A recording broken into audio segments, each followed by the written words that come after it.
Hey guys, how's it going? Welcome back to Airgun Mods by K&S and Kevy's One Stop Repairs. Now today we're going to show you how to take apart a Crosman 1377 pistol. And you're going to need a couple of tools, not too many. You're going to need a 3/16 punch, 1/8 punch, and that's if you're going to pull the pump arm off, which we're going to do. You're going to need a flat blade screwdriver and a Robinson head screwdriver. And the Robinson head number on this is an R2, in case you're wondering.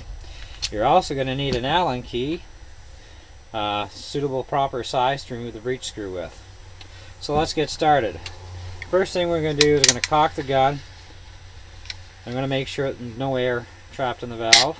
Okay. Cock it again. Now we're going to remove the breech screw first.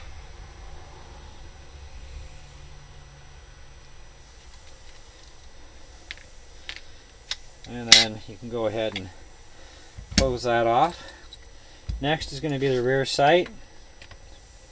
Flat blade screwdriver for this.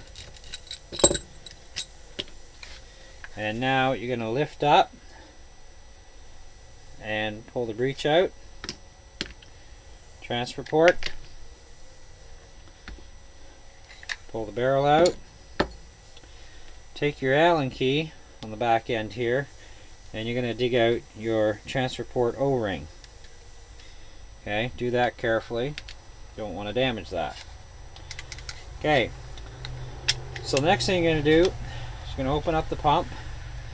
You're going to turn the gun upside down. Then you're going to remove the back screw first.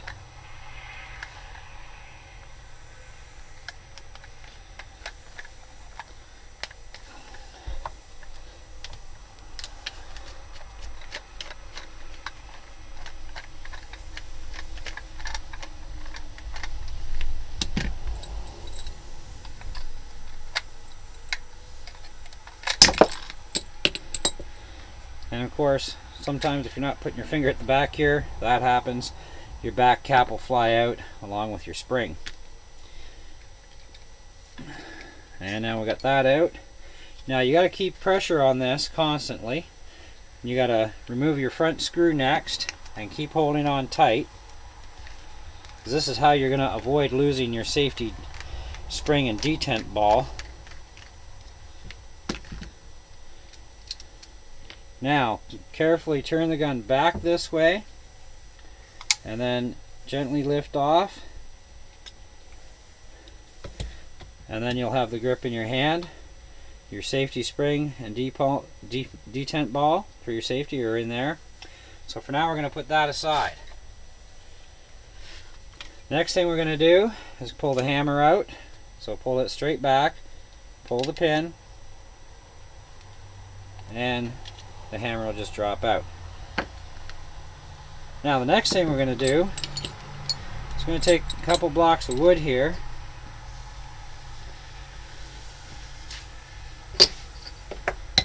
You're going to put one back here against the pump tube in the very back here. Okay, one up front.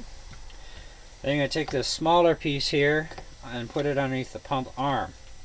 This kind of levels everything out nice and solid, so when you go to whack this pin out, you're not going to hurt anything. So you're going to take your 3/16 punch now, and you're going to punch out the pin that holds the pump arm assembly in place.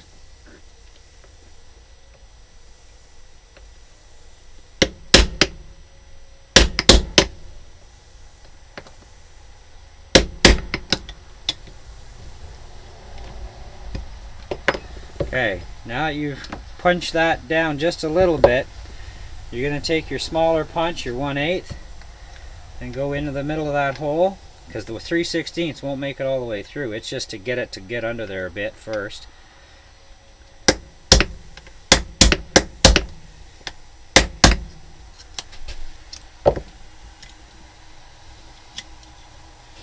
Now, it's almost all the way out, so just to add a little bit of height,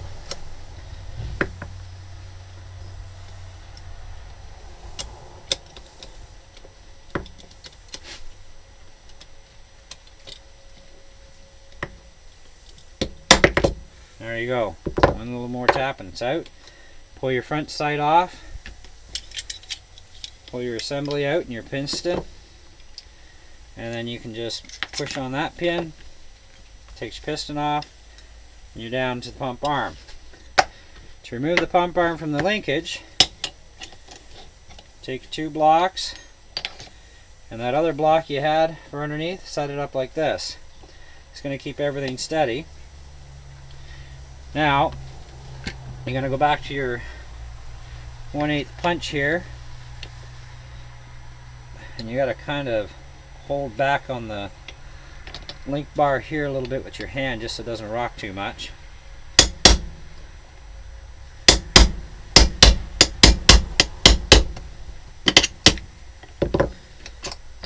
That's one side out. And now the back end.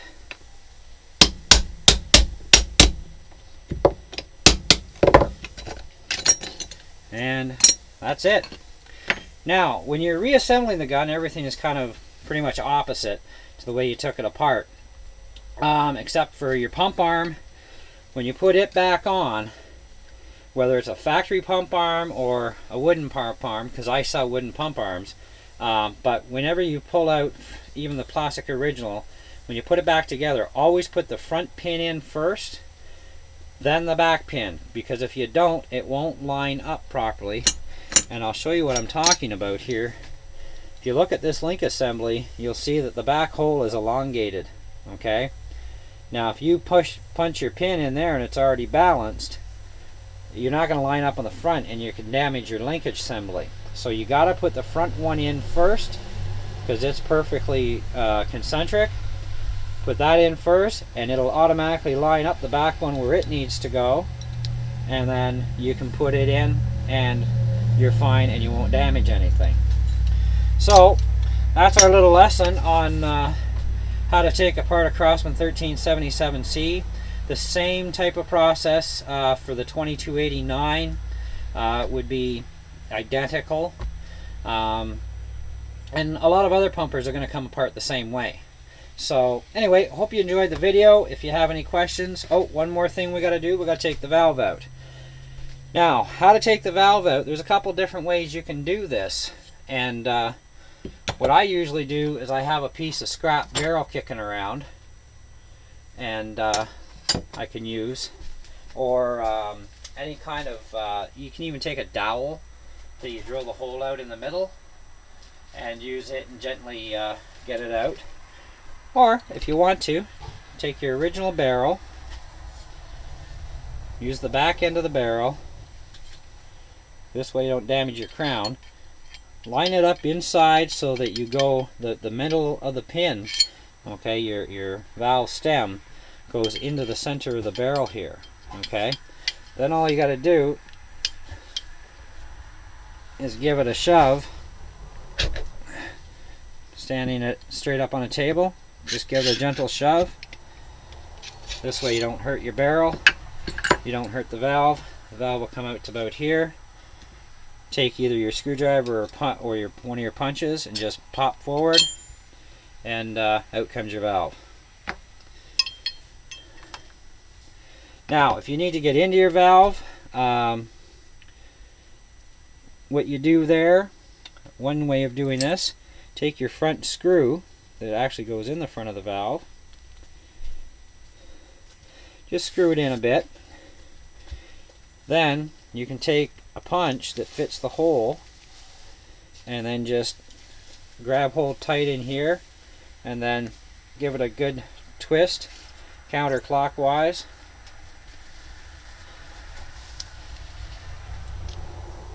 And then your valve comes apart. And you'll find a check valve in there too. This little guy. And that's all there is to it. Pretty simple, basic, not very difficult. When you're putting your valve back together, make sure to put some pellet gun oil in here and snug it up. So take your punch again and then just go until it stops on its own. Little snug, that's it. So this hole will be facing the bottom, your transfer port hole faces the top, and put pellet gun oil around your number 9 O-ring. Inspect your O-ring too to make sure you haven't got any chew marks in it, because that's going to definitely make a difference when it comes to putting air into the gun. You could have air bypass through there, so you won't build up full pressure if your number 9 O-ring is nicked. So you'd have to replace that. But anyways, so yeah, basically now, yep, that's it. So anyway, I hope you enjoyed the video, and we look forward to your comments, and you know, if you need any other help with certain guns, let me know. And if I have the guns here that I can do it with to show you the takedowns and stuff, then I will. If not, I can walk you through on how to put pretty much most guns back together, and go from there. So have a great day.